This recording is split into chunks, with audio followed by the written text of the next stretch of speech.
La machine à déterrer les patates avec Michel Sémanti et son fils avant qu'il rentre à l'université.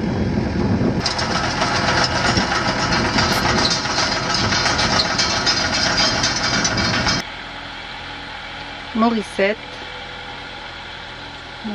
qui ramasse les pommes de terre accompagnée des ouvriers de la Clé des Champs. Voilà.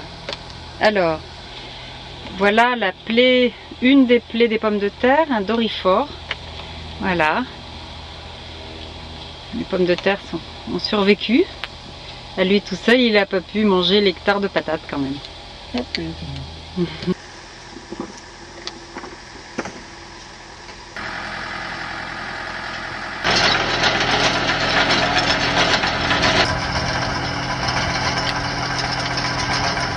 Casser les mottes pour pouvoir bien récolter les pommes de terre.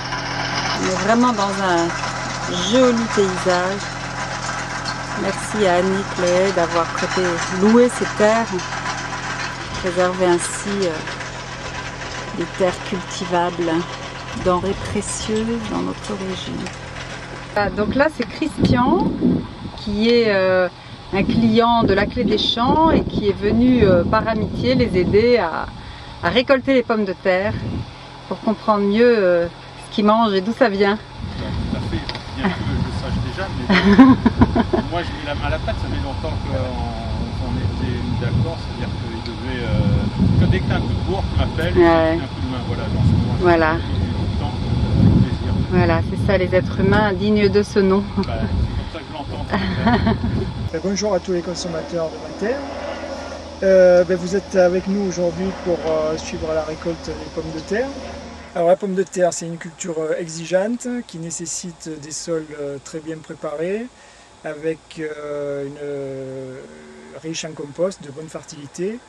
Donc il faut prévoir des rotations longues, essayer de les avoir sur le même terrain que tous les 4 ans à peu près. 5 ans, c'est même mieux. Et si possible, ce qui est bien, c'est d'avoir eu avant un allium, c'est-à-dire un ail, un poireau, un oignon, parce que ça désinfecte les sols. Voilà, donc après au niveau culture, donc il faut une fumure importante en compost, plus la potasse naturelle et le ricin, parce que ça protège des insectes du sol, notamment les taupins. Alors là, au niveau des ravageurs, les taupins, c'est celui qui perfore les patates et qui doit vous énerver quand vous les épluchez.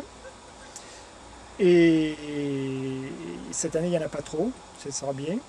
Par contre, après, cette année, le gros problème, c'est les campagnols qui se répandent pas mal dans les cultures et qui grignotent les patates. Bon, là, en général, les pommes de terre sont écartées. Vous pourrez en voir, certaines sont mangées jusqu'à la peau. Et sinon, après, les gros problèmes, c'est les doryphores qui, eux, attaquent le feuillage et qui, s'ils attaquent et bouffent trop de feuillage, ils diminuent la photosynthèse, donc ils diminuent le rendement.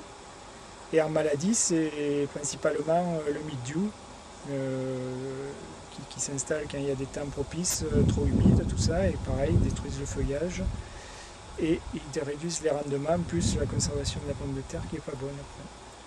Voilà. Sinon, des variétés de pommes de terre, il y en a des dizaines et des centaines, parce que la pomme de terre est répandue de la Russie jusqu'à l'Amérique latine. Son origine, c'est le Pérou.